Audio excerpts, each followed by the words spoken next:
Recipe পাবদা মাছ। এই যে দেখো বন্ধুরা, চিলি চিকেন হবে।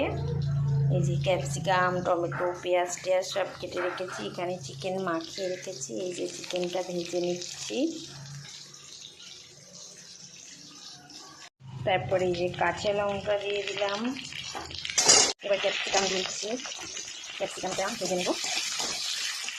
দিয়ে দিচ্ছি হালকা ভেজে নেব একটু।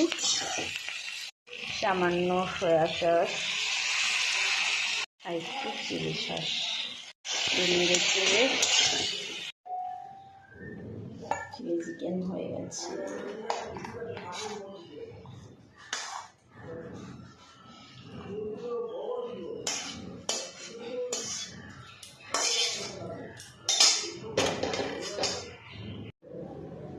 রেডি হয়ে গেছে চিলি চিকেন।